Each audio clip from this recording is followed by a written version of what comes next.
Kwa hiyo tuchunge ndimi zetu, tuchunge vinywa vyetu. Na unachungaje? Kuchunga huku si kwa katika ya kawaida hivi kwamba ukitaka kuongea. Hapana. Ni katika hali ya utakatifu. Ukimweka Mungu ndani yako, atakuzuilia vitu vingi sana. Atatakasa hata ulimi wako, utanena leo mema.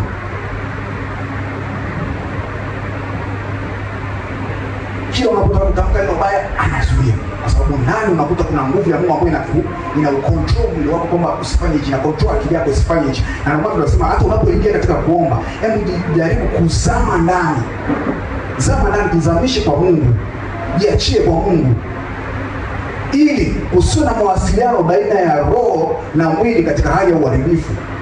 Roho yako iko haijazama, kwa sababu wewe ni roho, wewe sio mwili. Roho iko haijazama, tayari mwili unakuwa na nguvu ya kucontrol roho yako. Hutoweza kufanya kila ambacho ni cha mapenzi ya Mungu.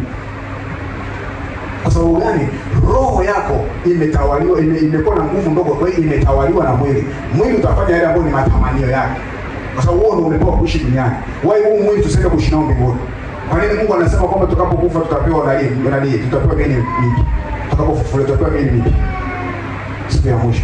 Kwa nini? Kwa nini tuende na huko?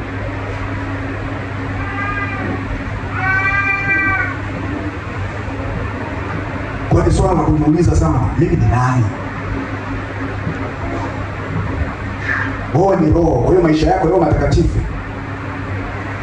Tafuta sana roho yako iwe takatifu. Moyo wako huo wa kumcha Mungu. Haya yote tunaoongea hapa yatakusaidia ukiwa katika hali hiyo. Lakini tofauti na hapo, utarudi kule kule. Utajinenea tu ambayo sio. Kwa sababu mwili una nguvu ya kucontrol roho yako.